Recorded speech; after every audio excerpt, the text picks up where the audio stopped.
Hello नमस्कार, मी Suvarna home kitchen मध्ये परत एकदा तुमचं अगदी मनापासून स्वागत। सगळ्या सबस्क्रायबरचे धन्यवाद, सगळ्या व्ह्यूअर्सचे धन्यवाद।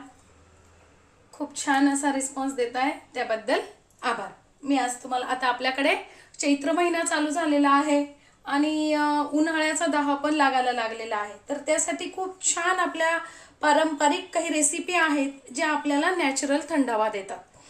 तर त्यातलीच आज ही पण खूप छान अशी रेसिपी आहे, ती मी तुम्हाला दाखवणार आहे। आपल्याकडे चैत्र महिना लागला की गौर बसते आणि असं म्हणतात की गौरीचे आपल्याला डोहाळे पुरवायचे असतात। माझ्याकडे गौर बसलेली असते, मी तुम्हाला ती पण दाखवेल।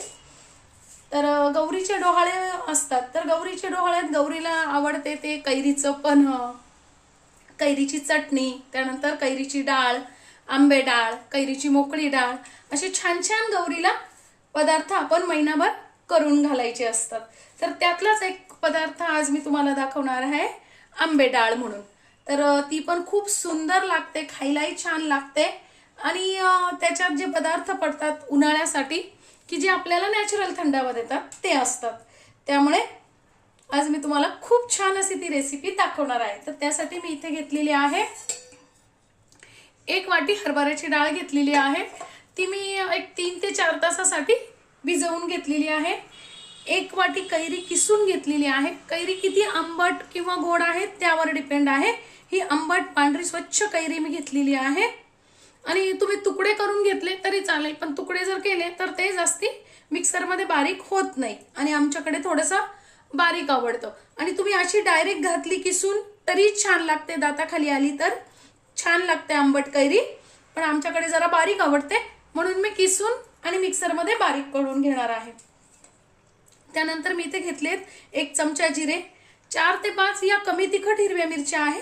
तिखट तुम्ही तुमच्या आवडीनुसार करू शकता। थोडासा कढीपत्ता, 1 ते 1.5 इंच आलं, थोडीशी कोथिंबीर आणि 1 चमचा साखर आणि 1 लिंबाचा रस।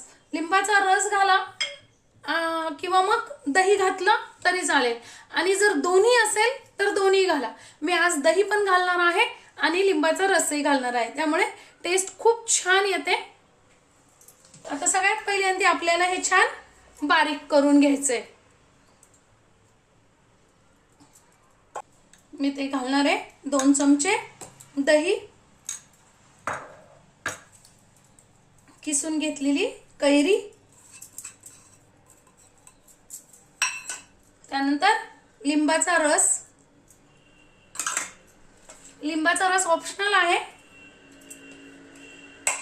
थोडासा कढीपत्ता,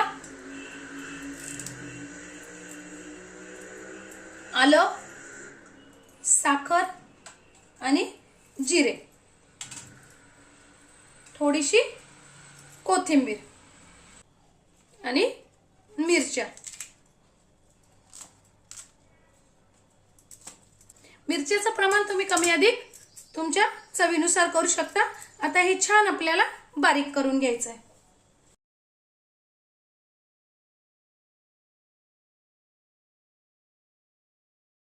आता इथे आपल्याला घालून घ्यायची आहे अर्धा चमचा हळद आणि 1 चमचा मीठ। मीठ तुम्ही तुमच्या चवीनुसार कमी अधिक करू शकता। आणि याला आता घालून घ्यायची आपल्याला खमंग मस्त अशी फोडणी। 2 चमचे टाकून घ्यायचे तेल, तापलं की टाकायचं 1 चमचा मोहरी, मोहरी छान तडतडली की टाकायचं 1 चमचा जिरं आणि अर्धा चमचा हिंग, मस्त असा कढीपत्ता, फोडणी छान खमंग अशी फोडणी डाळीवर घालून घ्यायची। बघा किती सोपी रेसिपी आहे।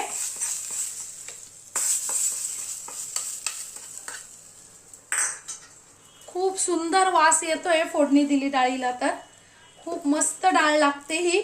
आणि मुख्य म्हणजे उन्हाळ्यात स्पेशल असते, खायलाच पाहिजे उन्हाळ्यात हे पदार्थ आपण, त्यामुळे तुम्ही नक्की करा।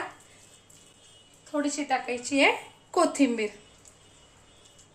बघा मस्त आपली डाळ खायला तयार आहे।